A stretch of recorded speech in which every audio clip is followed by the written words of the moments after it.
Homage to Shakyamuni Buddha, Manjushri, and the compassionate lineage masters. The profound Dharma is difficult to encounter. Now that I can see, hear, receive, and uphold it, may I truly understand the Tathagata's genuine meaning. In order to liberate all sentient beings, please let us give rise to the Supreme Bodhicitta. Next, we will discuss the second chapter, the chapter on Prajna, from the Platform Sutra of the Sixth Patriarch. The chapter on Prajna is considered the most profound part of the entire Platform Sutra of the Sixth Patriarch.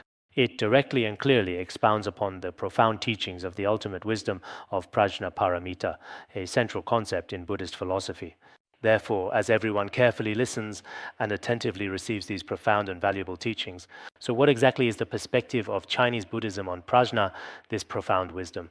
In the past, we have studied the teachings of some great Indian masters, such as Bodhisattva Nagarjuna, Aryadeva, Chandrakirti, and other bodhisattvas. We have also studied some teachings from Tibetan Buddhism, such as the omniscient Mipham Rinpoche, Master Tsongkhapa, and others. Teachings on Madhyamaka by these great masters. Today we are also looking at Master Huineng, the sixth patriarch of Chinese Buddhism, and his description of Prajna. Those who already have a foundation in Madhyamaka and Prajna should make comparisons between them. The principles we have studied before and what is presented here should indeed complement each other. It can certainly be approached this way. Now, let us continue. The very next day, Prefect Wei came to seek instruction. The master then ascended the seat, and then addressed the assembled congregation, saying clearly, "Let us all purify our minds completely and devoutly recite the sacred Mahaprajna Paramita Sutra." This should be the content of the first section from earlier. Perhaps it was indeed the compelling content of the very first class from the previous day that truly resonated with everyone. We have had several classes. So the wisdom of the great masters of the past and our own wisdom are indeed not the same. It often takes us a considerably long period of time to thoroughly explain what they could effectively teach in just a single comprehensive class.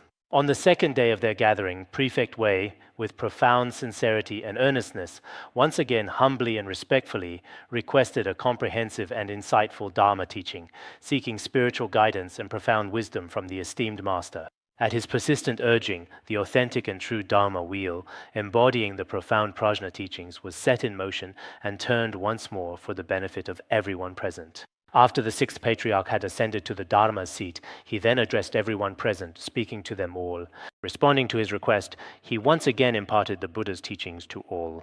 This time, in teaching the Dharma, it was mainly at Prefect Wei's request that he did so, because previously he had attained enlightenment through relying on the Diamond Sutra. Therefore, the turning of the Dharma wheel should focus on the emptiness aspect of the Diamond Sutra. In fact, long before the influential figure of Huineng, foundational and highly revered sutras like the profound Lotus Sutra and the insightful Lankavatara Sutra were already exceptionally valued and widely studied within the rich tradition of Chinese Buddhism. But after the sixth patriarch regarding the Diamond Sutra, because the scripture through which he attained enlightenment was the Diamond Sutra, it became distinct from any other scripture throughout China. This includes any current distribution center as well. Basically, anyone who studies Buddhism has read the Diamond Sutra. In fact, we've studied the content of the Diamond Sutra before as well. It's actually not that easy, especially when trying to combine the ultimate and the conventional meanings. Generally speaking, when studying Prajna, if you don't have a certain foundation, on the surface many parts seem a bit contradictory. But in reality, there can't be any contradictions. These principles are described especially clearly in the Diamond Sutra. Therefore, at that particular moment in time, he was diligently preparing to teach the profound Dharma of Prajna. Master Huineng then addressed the entire assembly in this specific way. He urged them, saying, "Let us all purify our minds completely and recite the sacred Mahaprajna Paramita." First, with a gentle and reassuring tone, he earnestly asked everyone present to take a moment to calm their spirits and thoroughly purify their minds. Following this important preparation, he then requested that everyone unite their voices and collectively recite the profound and sacred Mahaprajna Paramita together in unison. Because the sixth patriarch had a particular characteristic, previously when he directly pointed out the nature of mind to Master Dao Ming, he required him to settle his mind and keep it pure. Only after his mind had remained pure for a long time did he transmit to him the teaching, "Neither think of good nor evil, at just this moment, what is your original face," and so on. He directly pointed these things out to him one by one. So today as well, before teaching the Dharma of Prajna, he asked everyone to purify their minds. We also often, before listening to a teaching, I earnestly ask everyone to pray devoutly, to recite sacred scriptures, and to give rise to the profound and compassionate aspiration of bodhicitta. Most of us ordinary people in our daily lives spend very long and often demanding periods of time engaged in various activities. Therefore, before we even begin listening to the profound Dharma teachings, it is absolutely essential that we meticulously adjust and prepare our minds. Otherwise, it becomes exceedingly easy to be unduly swayed and influenced by external circumstances and transient phenomena. Moreover, if you haven't properly and thoroughly settled your mind, achieving a state of inner tranquility and focus before commencing to give a teaching, many people may remain caught up in their habitual, deluded thoughts during the teaching, and there's nothing that can be done about it. For example, if someone is in the middle of renovating their house and it's time to attend a teaching, if you haven't adjusted your mindset, even though your body is sitting here, your mind is still preoccupied with how to handle what you were just doing. You keep thinking about what you'll eat or do after the class ends, and your mind keeps wandering like this. That's why the great masters of the past have always insisted that we must settle our minds before giving teachings. However, there are different methods for settling the mind. For example, in Chinese Buddhism, one first recites Amitabha Buddha's name. In our Tibetan Buddhism, especially in practices like the Larung daily recitations, according to the lineage of great masters such as Mipham Rinpoche, Toga Rinpoche, and His Holiness Jigme Phuntsok Rinpoche, we first recite the 8 auspicious ones and the 7 branch offering to accumulate merit and generate bodhicitta in advance. These practices are extremely important. In order to settle our minds, we spent about 20 minutes reciting together. During the recitation, due to the blessing power of the Sangha and your own mindset, even if your mind was originally very distracted or you felt tired, once you joined the group recitation in class, suddenly faith and a pure mind arise. This method is also described in the Words of My Perfect Teacher, just as it is explained in the section on motivation before listening to the Dharma, where we generate the unsurpassed bodhicitta. Or, as taught in Vajrayana, we view everything with a pure mind. Although it is not stated exactly like this here, in fact, it is just as explained in the Mahayana Buddhism's second turning of the Dharma wheel. We should first purify our mind with the principle of prajna, emptiness and purity. And then sometimes we generate bodhicitta, and sometimes we visualize the entire assembly, including the Dharma listeners and the teaching master. We visualize everything as pure, such as boundless palaces, the pure land of ultimate bliss, and so on, practicing in this way. Here there is a slight difference from other approaches, which is the recitation of Mahaprajna Paramita. Everyone recites the Mahaprajna Paramita together, which means the perfection of great wisdom, the other shore of wisdom. So what does this mean? Through such accomplishment and blessings, through such true words, we cut off negative discriminating thoughts, allowing our minds to become completely pure, free from distracting thoughts. So by reaching such a state, we then, for example, monks in Buddhist institutes and monasteries are generally already quite gentle in mind, so honestly it's not very difficult for them. But many lay practitioners in big cities nowadays, including many people in our own association, some of them haven't been very diligent with the earlier recitations. They just listen to the teachings like watching a movie, and even before the class is over, they rush off. In that case, indeed, there's no motivation at the beginning and no dedication at the end. And in the middle, they're not really listening attentively either. They're eating sunflower seeds, eating candy, drinking water, doing this and that at the same time. Some even play with their phones while listening to the teachings. I've heard that happens too. With such a distracted mindset, listening to the Dharma is incomplete. In the future, I hope everyone, right from the start, will try their best to make time for this. This is extremely important. In our lives, attending teachings and studying the Dharma should be the most important and meaningful thing. Even if it's just for an hour, everyone should recite together at the beginning. Don't think that recitation isn't important or treat it casually. You shouldn't think that way. You need to adjust your mind, and after reciting properly, listen very attentively. While listening, everyone should also contemplate according to the meaning of the teachings. It is further said, good friends, the wisdom of Bodhi and Prajna, everyone in the world inherently possesses it, but because their minds are deluded, they cannot realize it on their own. Therefore, they must rely on great spiritual friends to guide them to see their true nature. Here too, Master Wineng, the Sixth Patriarch, speaks to everyone with great respect and reverence, just as before. Many of the titles he uses later are all good friends. He addresses those around him, all of you, with the term good friends. All the teachers, all the virtuous ones, all the good friends. He says that the wisdom of Bodhi and Prajna, the wondrous wisdom of enlightenment, the wisdom that reaches the other shore. In fact, every person, all sentient beings, inherently possess it. It is originally the innate wisdom of the Tathagata Garbha, as it is called. Every sentient being exists with this wisdom innately from the very beginning. However, it is solely due to the emergence of a singular fleeting thought, a brief but powerful moment of emotional attachment or clinging, that the mind has already become profoundly confused and disoriented. This confusion arises directly from the intricate and often overwhelming conditions that manifest when one encounters and interacts with various external objects and phenomena in the world. Precisely because of encountering various conditions and objects, discrimination arises and the mind becomes confused. One is unable to truly and correctly see one's own original mind. Therefore, it is necessary to rely on great spiritual teachers, to depend on great spiritual teachers. One must rely on spiritual teachers. What do we rely on spiritual teachers for? To point out and guide us to see our true nature. With the guidance of spiritual teachers, one can see one's true nature. Therefore, in Chan Buddhism, the first thing is to recognize that every sentient being possesses the Tathagata Garbha, Buddha nature. Secondly, regarding this Tathagata Garbha, relying solely on one's own ability, relying on one's own ideas, relying on one's own strength, is it truly possible to attain enlightenment? It is extremely difficult. If you do not have the guidance of a teacher, if you do not have the teacher's instruction, you will indeed go astray, and it will be very difficult. Therefore, in Buddhism, the first thing is, everyone present here understands very well that relying on the guidance of a virtuous teacher is extremely important. If you do not have a virtuous teacher, it truly amounts to blind cultivation and aimless practice.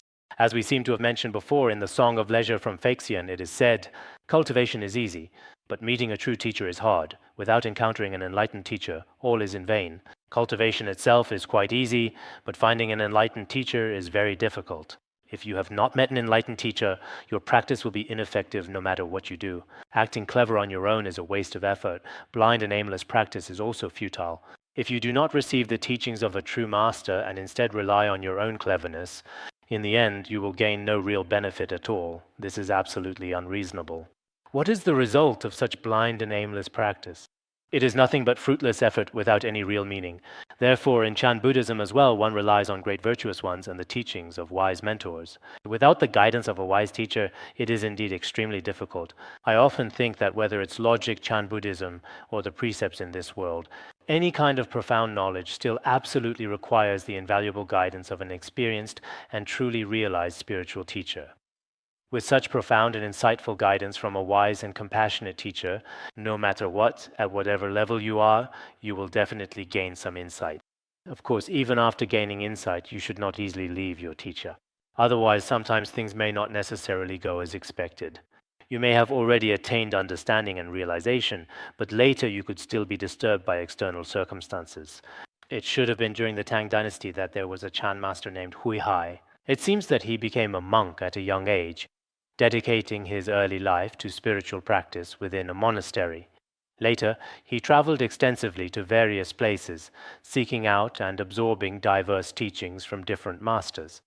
Once, he made his way to visit the highly esteemed master Mazu Daoyi. This particular story, concerning their important meeting, has probably been recounted in various forms before. At that memorable time, Master Mazu inquired of him, "Where have you come from?" Hui Hai, with due respect, replied, "I have come from Dayan Monastery." The wise master then asked, "Why have you come here to this place? What exactly do you truly want from me?" "I have come here to seek the Dharma, to seek the Buddha's teachings from you." Mazu replied to him with profound and insightful wisdom, "Indeed, there is truly nothing here. There is genuinely nothing for you to seek or find in this external place." He continued, "You already possess a magnificent and invaluable treasure deep within yourself. Your own intrinsic treasure is inherently complete and utterly perfect. Therefore, what purpose is there for you to seek anything further by coming all the way here, when everything you need is already within your own being?" At that time, Hui Hai asked again, "So, what is my own treasure? What exactly is this personal treasure?" He said, "The very thing you're asking about right now, that is your own treasure, your own precious thing. As soon as this is mentioned, the mind that is able to ask is precisely it." At that time, he pointed directly in this way, and Chan Master Hui Hai immediately attained enlightenment. After his enlightenment, fearing that this state might fade, he stayed for 6 years relying on his teacher. He remained steadfastly by Mazu's side for a full 6 years. Later, in order to truly repay the kindness of his ordination master, he went there. However, he never displayed himself in front of others, always keeping a low profile and hiding his abilities. He continued to practice in the quiet mountains. At that time, people did not know the level of his spiritual attainment. Later, he meticulously wrote a profound treatise, which he aptly titled The Essential Gate to Sudden Enlightenment. It was only through this significant book that people truly realized his spiritual attainment was indeed truly inconceivable. So from this case, we can see that, first, for those with the right karmic connection, even a single indication or gesture from the master can lead to complete understanding. Perhaps they will fully comprehend this is the mark of someone with sharp faculties. However, even when they have a bit of realization, they should not leave their master lightly. Otherwise, in the future, their ability to spread the Dharma and benefit beings as well as their own spiritual attainment will not improve. That is why some great masters in India, even after attaining enlightenment, would generally continue to rely on their teacher for 3 or 5 years. Such occurrences are actually quite common. Therefore, even within the profound and ancient traditions of Chan Buddhism, the attainment of great enlightenment, a state of deep spiritual awakening, does not typically happen without the essential and invaluable guidance of a qualified master. The master's unique and often subtle direct pointing method, which aims to guide the disciple towards their inherent Buddha nature, largely depends on how much each individual person truly cherishes, values, and diligently applies themselves to this precious teaching. This is particularly relevant because many of us in contemporary society nowadays may unfortunately not possess a sufficiently pure, unburdened, and receptive mind. If, however, we were fortunate enough to genuinely have a truly pure and unblemished mind, anyone could have such a dialogue with their master, just a single sentence from the master. Why have you come? I have come here to seek the Dharma. Many experienced masters might often say things exactly like this, whether it's in a group setting or a personal conversation. In fact, sometimes, as the previous master Rinpoche often said, indeed some of his detailed instructions and important directives were quite frequently given out in front of the general public and a wider audience. The master also said, when you listen to what I say, maybe even when I'm joking, it could bring you a lot of benefit. When I recall it now, many of the master's jokes at that particular time, or when the master critically analyzed someone else or genuinely praised someone else at that specific moment, within those carefully chosen words, within some of his profound expressions looking back now, what he thoughtfully said back then was not just ordinary everyday language at all. It should be seen as the wondrous aspect in Chan Buddhism, a very subtle, dependent origination. Through this kind of dependent origination, on the surface it seemed like he was speaking to everyone, but in reality, he was speaking to me. There were many situations like this. So a truly good spiritual teacher really does have this kind of ability. But if someone is not a true, genuine spiritual teacher, it can actually have a profoundly negative effect on others. Some time ago, on the very significant day of our Buddhist logic debate, didn't I clearly state that those of us participating in this important debate worked incredibly hard this time?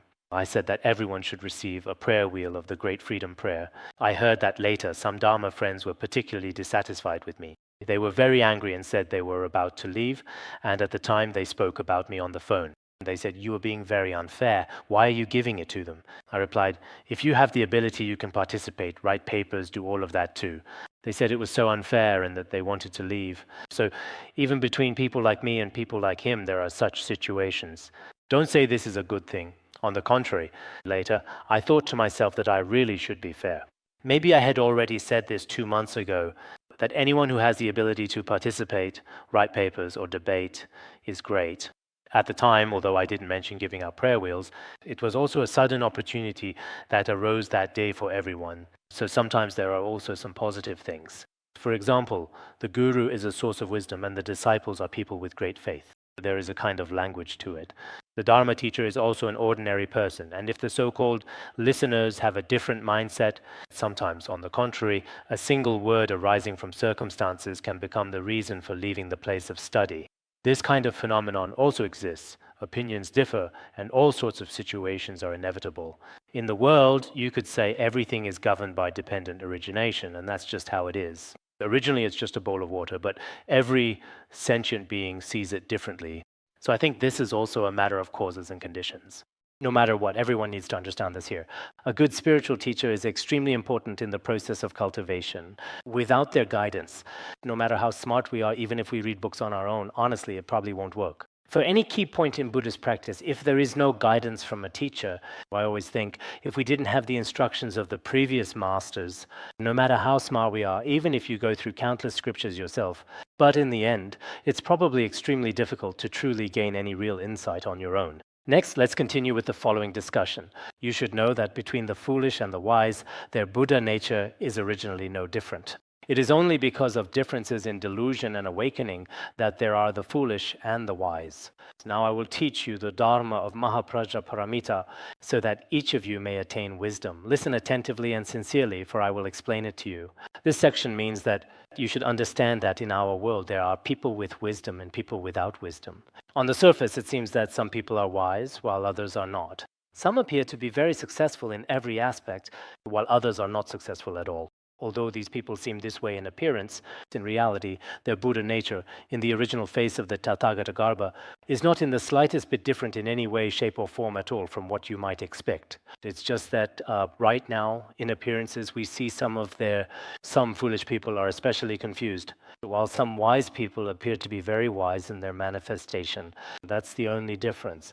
The difference between being deluded and not being deluded will also be explained later. That's why there are wise and unwise people. All the wisdom and lack of wisdom in the world follows this same principle.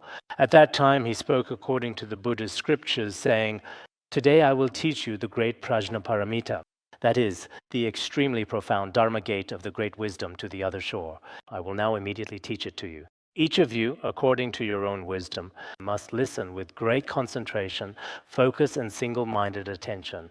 Only then can I expound it to you." So here, we often talk about the rules for listening to the Dharma. During the process of listening to the Dharma, the mind should be pure, and the body should also be in accordance with the Dharma. Furthermore, it is absolutely essential that one conscientiously avoids all faults and diligently cultivates and possesses all commendable virtues, which comprehensively include the profound four contemplations and other similar spiritual practices and ethical principles. Listen and receive the teaching with great seriousness. When the Buddha expounded the Dharma to his disciples, he would first say, "Listen attentively, listen with focus, and listen with utmost sincerity." So here, everyone should understand this. Every time, no matter which Dharma teacher is giving the teaching, during the process of listening, everyone must still be very earnest. This is very important, especially since some of our Dharma friends have the habit of taking notes during teachings, which is very good. When I was in front of my precious guru or other Dharma teachers, I would often think, no matter what, when attending a class, for example, if I listened for an hour, then during that hour I definitely couldn't do anything else. So I would still try my best to, no matter how the Dharma teacher was teaching, I would still listen very attentively. If I listened attentively, then no matter what, there would definitely be many things worth remembering from the teacher. But if I didn't listen attentively, no matter how excellent the teacher was, I might not gain anything. Especially my attitude is extremely important.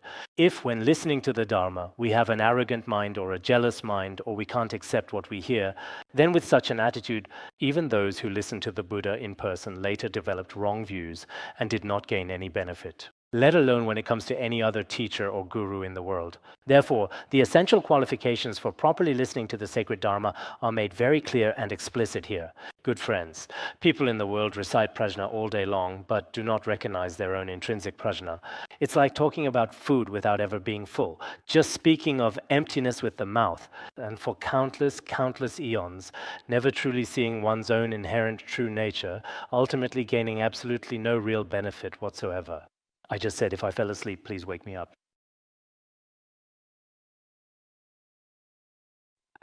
See, he fell asleep, right? Why are your eyes so red? Why?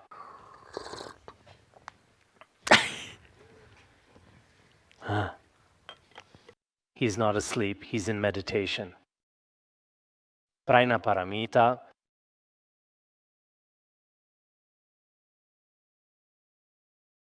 People in the world all day long are always talking about prajna, this profound wisdom.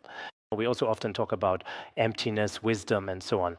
But in reality, if we do not recognize the intrinsic prajna, there is scriptural prajna, intrinsic prajna, and the prajna of the basis, path, and fruition. We often talk about prajna. The true intrinsic prajna is the original face of the mind. The prajna of language and words is not the real prajna. People in the world often recite the Heart Sutra or the Diamond Sutra aloud, or they often diligently discuss and profoundly study the profound middle way and the wisdom of prajna, but in actual fact, if one has not truly and deeply recognized it, it's like people often talk about the nutritional value of food and so on. But if you never truly and genuinely enjoy it, it's practically impossible to fully satisfy your own deep-seated hunger. Mere talk of emptiness with the mouth, and for countless eons one will not see one's true nature, just saying with your mouth that all phenomena are emptiness. Nowadays, many people take things out of context and never for even a moment contemplate the meaning of emptiness. All phenomena are empty, the four elements are empty, all dharmas are empty. There are some slogan-like phrases that many people can recite. Even people who don't believe in Buddhism often say, "Doesn't your Buddhism say that everything is empty, that nothing exists?" But in this way, it really doesn't have much meaning. Just empty talk on the lips is useless. In our Tibetan Buddhism, in the past, there were also people who often spoke empty words and boasted, saying all phenomena are empty, cause and effect are empty, past and future lives are empty. This just means they haven't understood the principle of emptiness at all. It seems this was also mentioned in the Song of Idleness that we discussed last year. Learning the Dharma is easy, but realizing the Dharma is hard. Without putting in effort, it's all just idleness. Learning the Dharma is actually quite easy, but truly realizing the Dharma, truly practicing, is still very difficult. If you don't put in the effort, there won't be any real benefit. Being truly able to believe, but then not to actually practice what one believes, is indeed a profound waste of valuable effort. Similarly, engaging in empty talk about the concept of emptiness is also utterly futile. Merely believing just a little bit in the profound concept of emptiness, or perhaps talking only a tiny bit about emptiness, if you don't actually put it into practice in your daily life, it is ultimately quite useless. In our everyday lives as well, we might often say that everything is ultimately empty, but constantly talking about emptiness like this doesn't actually have much effect. So it logically follows that true emptiness must inherently be a kind of truly wondrous and profound emptiness. This particular kind of emptiness is exceedingly difficult to adequately express or articulate in mere words. It is certainly not just a simple superficial or ordinary emptiness. Ultimately, it manifests as a deeply luminous, serene, and completely drama-free state of being, from which the boundless and great compassion to diligently spread the sacred Dharma and genuinely benefit all sentient beings never, ever departs or diminishes. This is the true nature of emptiness. I'm not sure if I've mentioned this before. During the ancient and significant Sui dynasty, there was a revered and deeply spiritual monk named Jietuo, a name which profoundly translates to liberation. It is widely recounted and believed that he used to reside at the sacred and awe-inspiring Wutai mountain, specifically within a distinguished temple known as Zhaoguo Temple. There, he was formally ordained and diligently practiced under the guidance of a certain esteemed Dharma master, or perhaps his initial training occurred in another equally significant spiritual sanctuary. Later, when he journeyed to other temples, the resident Dharma masters there consistently held him in especially high regard, recognizing his profound spiritual attainment and exemplary conduct. There was a master named Jizhao, a truly wise and insightful individual who valued him greatly and held him in exceptionally high regard, recognizing his unique capabilities. He told his disciples with profound conviction, "No matter how hard you try, you simply can't, by any measure, compare to the extraordinary monk Jietuo. If there are any particularly arduous or menial tasks, don't, under any circumstances, let him do them." Through his profound and dedicated meditation, he genuinely and undeniably demonstrated some truly wondrous and astonishing abilities to everyone. Later, in the temple where he was ordained, he would recite Mahayana sutras during the day and meditate at night. In fact, in both Chinese and Tibetan Buddhism, some Dharma masters spend their days engaged in Dharma activities and reciting scriptures for the benefit of sentient beings, and spend quite a long time at night meditating and sitting in meditation. He did this every single time. One day during the daytime, on a particularly large and prominent boulder situated below Dongtai, he discovered a venerable bhikshu there, and this bhikshu appeared especially dignified and serene. The grass robe he wore made him look extremely dignified and respectable. He developed great and unwavering faith in him. He prayed, saying, "I very much wish to see Manjushri Bodhisattva. Where can I see Manjushri Bodhisattva?" He asked the bhikshu, and the bhikshu pointed directly at the golden lotus. Golden lotus, I'm not sure if any of us nowadays, just a very few people. Before I gave a pact to every Dharma friend at the Institute, Later, I heard that the company making the golden lotus is actually not very big. I also went to check it out to see whether it's really produced locally in Wutai Mountain. If it wasn't locally produced, I wouldn't buy it. So I called the boss, requesting him to come to where I was staying. After investigation of all the available information, I eventually made sure that the precise location was indeed situated within the Taiwai town. No matter what, I still have some faith. If I help them advertise, maybe in the future I should charge them some money. Otherwise, just a single sentence I say in class might later, especially when it comes to business matters. That day, some of our Dharma friends were also talking about it. They joked, "If we mention your company's name and you don't give us anything in return, so no matter what, the mountains and waters of Wutai Mountain to Manjushri Bodhisattva." Maybe when I first went there together with His Holiness, at that time our faith was very strong. We truly saw everyone as a manifestation of Manjushri Bodhisattva. We felt that every blade of grass and tree had been blessed by Manjushri, that the food and drink had been blessed nectar. So even now, this kind of faith is still very strong. No matter what, I still remember that story from back then, where he pointed to the golden lotus and then, quite suddenly, disappeared. That monk Jitua was truly and deeply heartbroken. He ran to the rocks by himself, crying loudly, praying, calling out, and prostrating, doing this continuously. Later, it was again at the foot of Dongtai Mountain. Once, inside a luminous halo of brilliant light, within a perfectly circular radiance, he saw the upper body of the monk from earlier, appearing extremely dignified. Then he pointed out to him, saying that so-called liberation is oneself. Apart from oneself, there is no other liberation to be found. There is nothing else. The path to liberation is oneself. After saying this, he disappeared without a trace. At this pivotal moment, the venerable monk Jetuo became fully and completely enlightened, experiencing a profound spiritual awakening. He entered an especially deep and expansive state of prajna, which is a transcendental wisdom, permeating his very being and heart. With this newfound clarity and understanding, he then made a solemn and unwavering vow. Now that I have awakened to such a profoundly deep and comprehensive state of spiritual insight and understanding, it would be unreasonable for me to enjoy it alone. I must pass on this profound truth to sentient beings who have the karmic connection. After that, he further entered into a deep state of samadhi once again. At that particular time, many Buddhas composed a verse specifically to rejoice in him. The Buddha's truly profound and tranquil Dharma, attained now after countless eons of dedicated practice. The realm of the Buddhas, this extremely profound Dharma, is something you have attained today through cultivation. If one is truly able to open the profound and illuminating eye of this Dharma, a spiritual insight of immense significance, then all Buddhas, without exception, will experience profound joy and rejoice wholeheartedly at that specific and auspicious time through the deep and unwavering practice of samadhi within the very core of his meditative concentration. He attained such an extraordinary and elevated state of being. He had already reached and firmly established himself in that sublime state where all Buddhas find immense satisfaction and rejoice.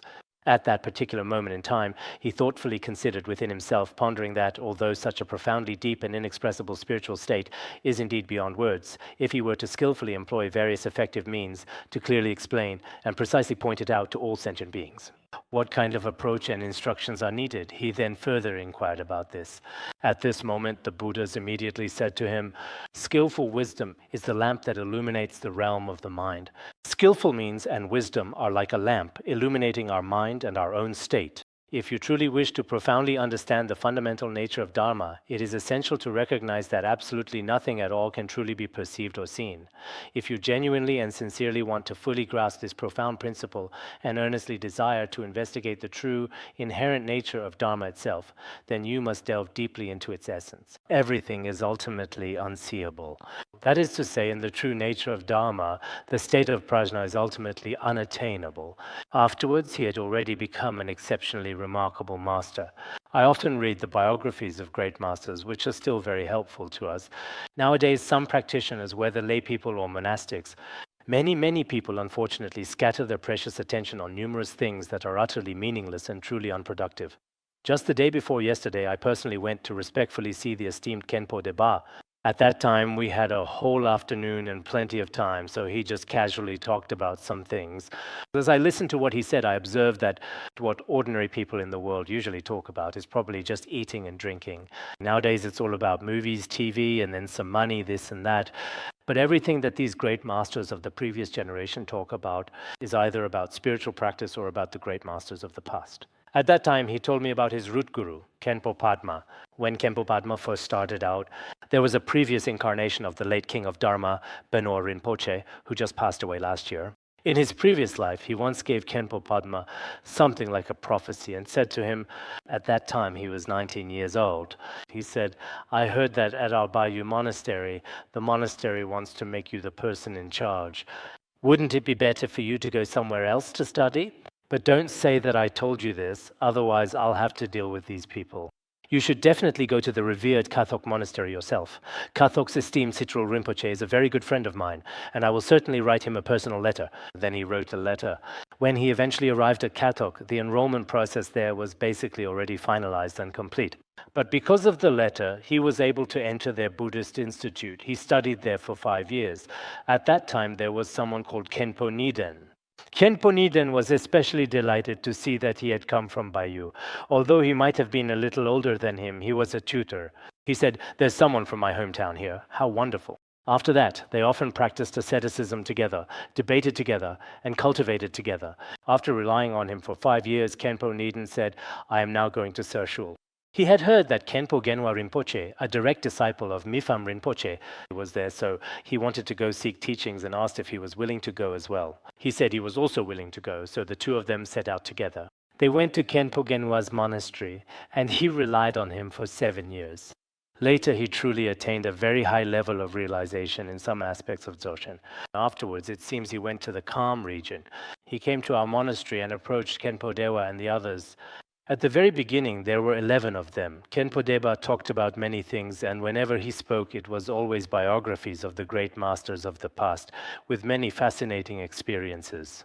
This is truly the journey of a seeker of knowledge, the path of a genuine practitioner. His inner journey as he walked this path was also filled with many experiences. Later, I communicated with my Dharma friends at our monastery's Buddhist Institute.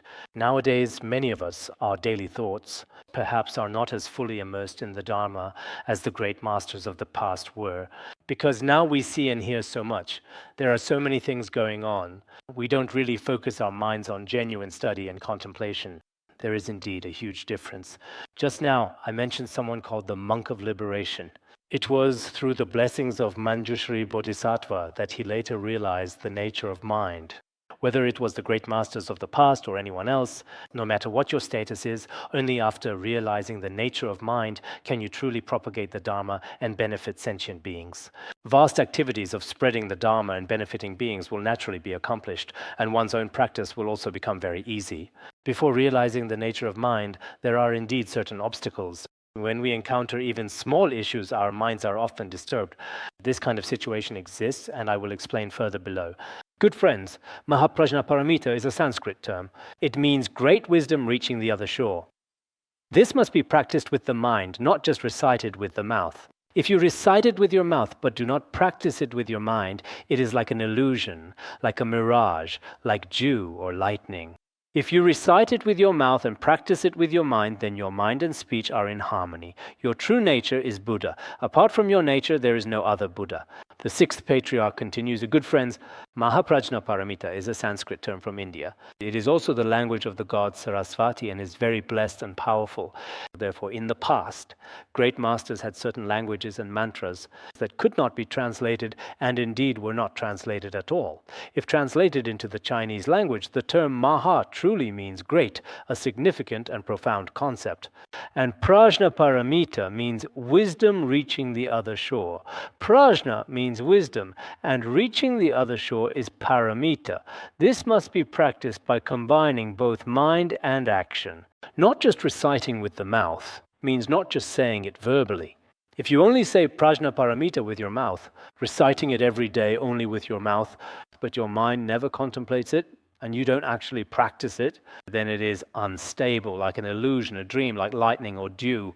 It may appear for a moment, just a little bit. You see, a flash of lightning appears for a brief moment, but then it's completely gone right away, vanishing into the air. In fact, in Chinese Buddhism, there are often morning and evening chanting sessions. There is definitely a great deal of blessing in this. But the most crucial thing is still to listen, contemplate, and practice.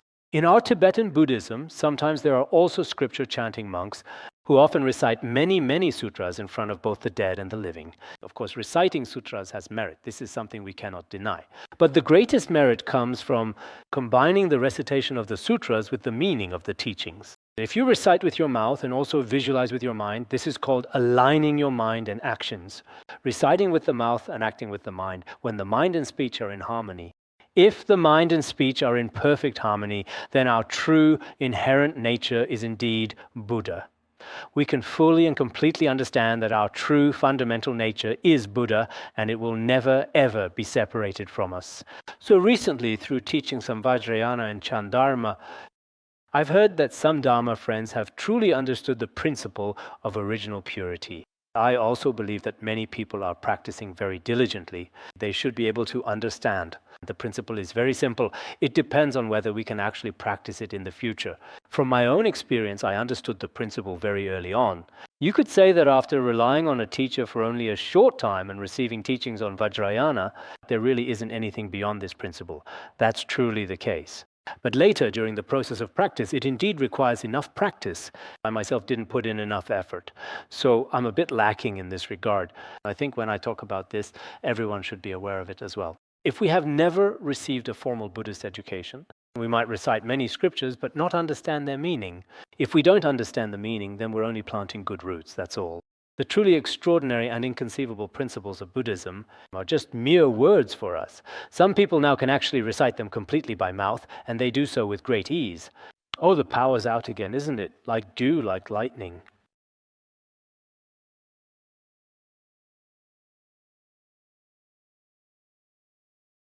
Our true nature, the very essence of our being, is Buddha.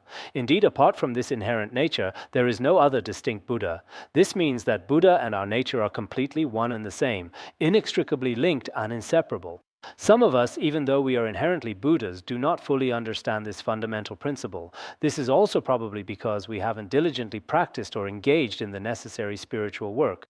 In the past, there was a Master Huekuan in the Han region. Someone once asked him, earnestly inquiring, what precisely is the true path? What is the real and authentic paramita?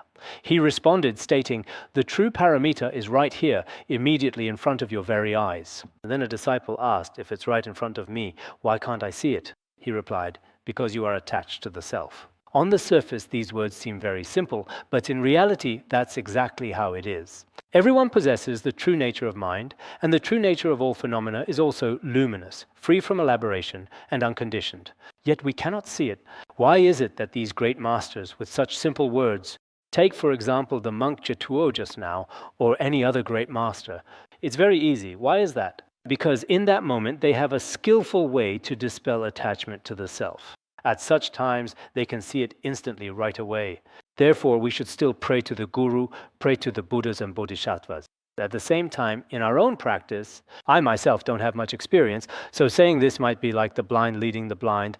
But overall, because I have truly relied upon a really good and experienced teacher for many, many years, and in addition to all of that, I have a great deal of confidence in the very nature of the mind itself. Regarding the true and fundamental nature of the mind, it's not just for a day or two. I've been paying attention to it for many years, for decades. I think that by observing the mind over the long term and considering what the true nature of the mind is, by integrating many teachings from both Chan and Vajrayana traditions, after a certain critical point, this particular state eventually becomes relatively stable and consistent. What does Maha mean? Maha means great. The mind is truly vast and expansive, like empty space, without any boundaries or limits, neither square nor round, neither large nor small. It is not blue, yellow, red, or white, nor does it have an up or down, length or shortness. There is neither anger nor joy, neither right nor wrong, neither good nor evil, neither beginning nor end.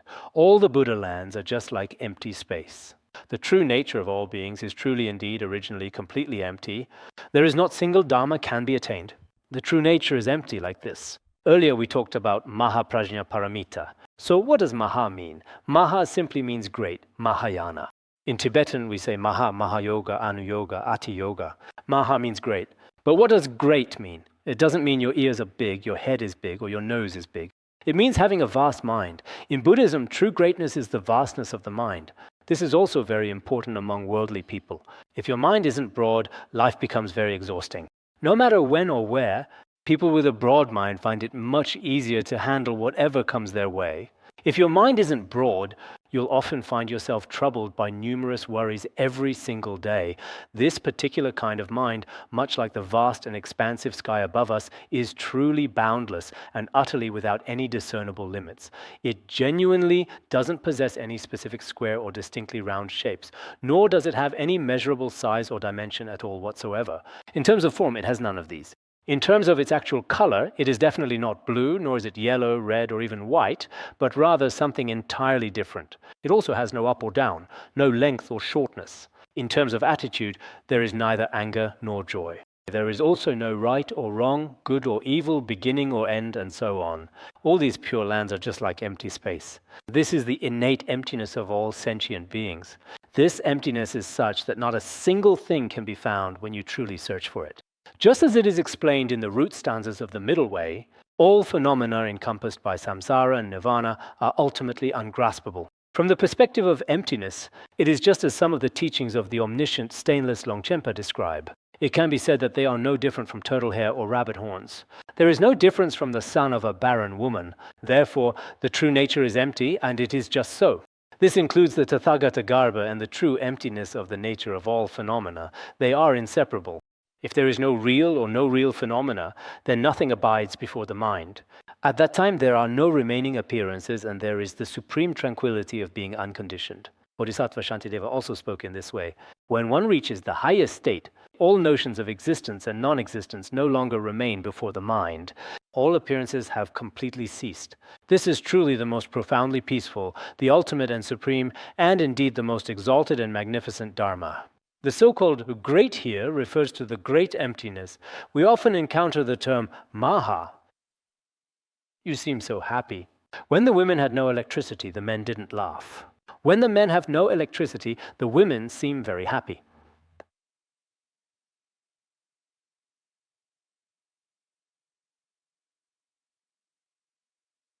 This is what is meant and truly understood by the term great in this context.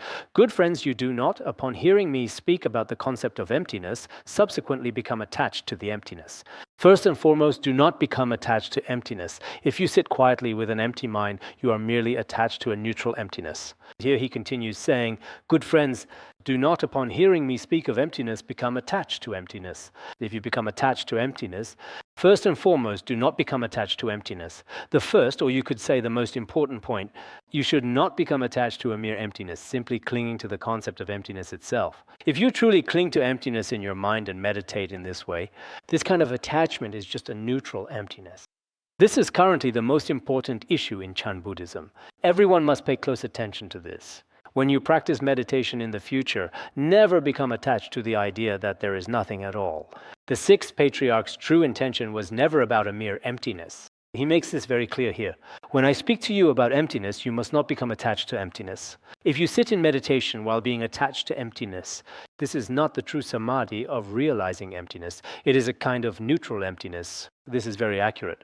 In our Tibetan Buddhism, there was previously no such term as neutral emptiness. It seems we never spoke of it this way before. It is neither virtuous nor non-virtuous. This is called neutral, you could say. But it is also neither existence nor non-existence. If, in a state of clarity, it is nothing at all, at this point what is meant is a neutral emptiness. However, attachment to emptiness, as all the great masters of the past have said, is an especially serious deviation that cannot be remedied. This is also mentioned in the root stanzas of the Middle Way. The Mahasattva taught the doctrine of emptiness in order to free beings from all views. The great Mahasattva, Shakyamuni Buddha, taught the profound and liberating doctrine of emptiness to help us completely abandon all preconceived notions and limiting views. If one still persistently clings to the view of emptiness itself as a rigid concept, even the compassionate and wise Buddhas cannot effectively guide them towards true liberation. If you truly become deeply attached to the concept of emptiness, treating it as another form of attachment, then even all the Buddhas and Bodhisattvas of the 10 directions cannot transform you. They cannot save you because of your attachment to emptiness. For any other kind of attachment, there are antidotes. Emptiness itself can be used to counteract them. But if you are attached to emptiness, then there is no remedy. Therefore, it is indeed much better to have other wrong views, but not even the slightest attachment to emptiness should be allowed at all. This profound principle is clearly explained in many important sutras, so everyone must pay very close attention to this crucial teaching. In Chan Buddhism as well, mere emptiness alone should not be regarded as the ultimate and complete practice. Good friends, the space of the world can contain all forms and appearances.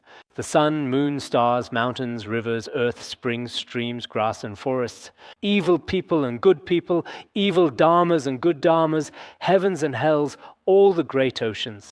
Mount Sumeru and all other mountains are all within space. The nature of sentient beings is empty, just the same. Here it says, good friends, that the entire world is encompassed within emptiness. The whole universe, time and space, all exist within emptiness, which can accommodate and contain everything. The sun, moon, stars, mountains, rivers, earth, springs, streams, grass and forests, good people and evil people, good dharmas and evil dharmas, heavens and hells, all the great oceans and Mount Sumeru, all are within emptiness. According to the Uttaratantra Shastra and other prajna teachings, emptiness itself inherently has no substantial nature. Yet within emptiness, the dharmas that give rise to all phenomena can manifest. For example, what we now call the earth also exists in space. You could put it that way. Within emptiness, all things can be encompassed and contained. In the same way, the minds of sentient beings in this world. Within emptiness, there is nothing that is not included. In China, we often say, dependent origination is empty in nature, and emptiness gives rise to dependent origination. Because of dependent origination, its nature is empty.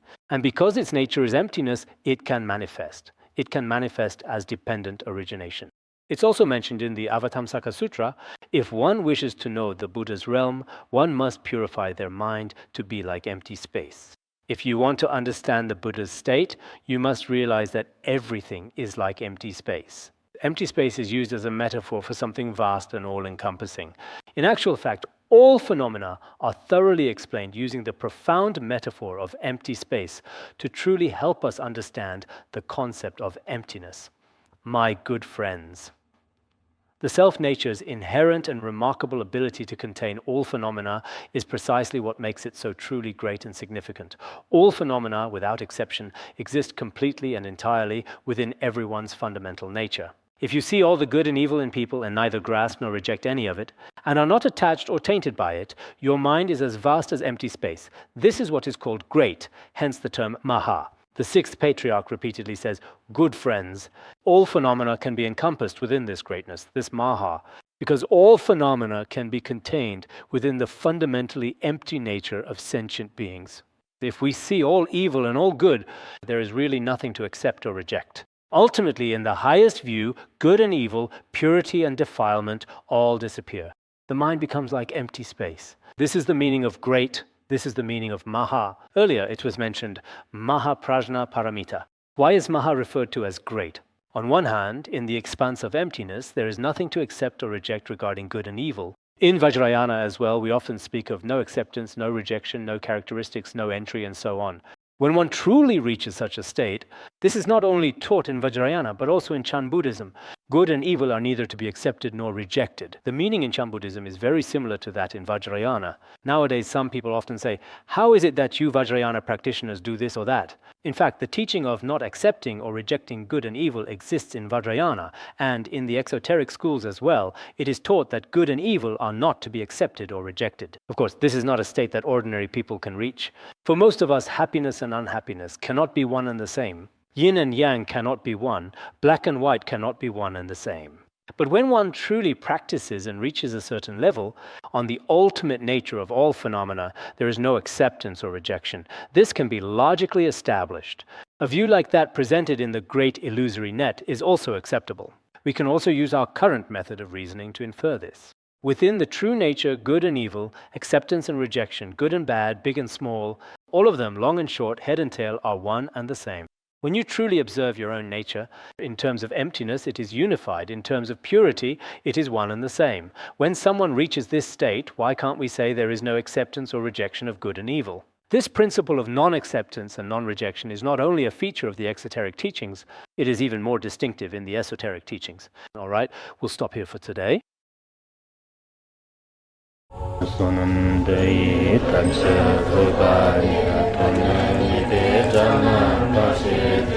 Jirgana jirano chupai Chupun Sonen Droa Droa Sho Bandangara Badna Sodargye Bandangara Badna Sodargye